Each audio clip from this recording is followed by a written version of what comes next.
ఇక్కడ కూర్చున్న వాళ్ళు వేలాది మంది ప్రజలు ఉన్నారు, లైవ్లో చాలా మంది ఉన్నారు, అందరికీ చెప్తున్నాను నేను.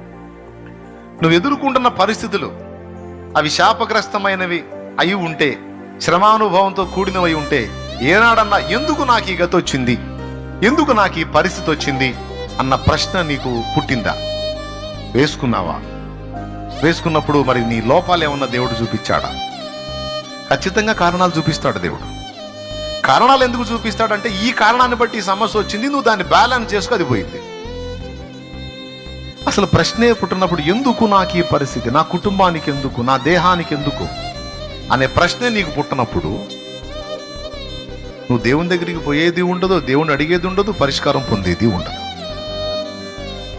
నేను అందుకే మనం ఎదుర్కొంటున్న ఆత్మీయ, శారీరక, మానసిక సమస్యల మొత్తానికి ఎందుకు అనే ప్రశ్న వేసుకోవటం ఎంతైనా ఉత్తమం.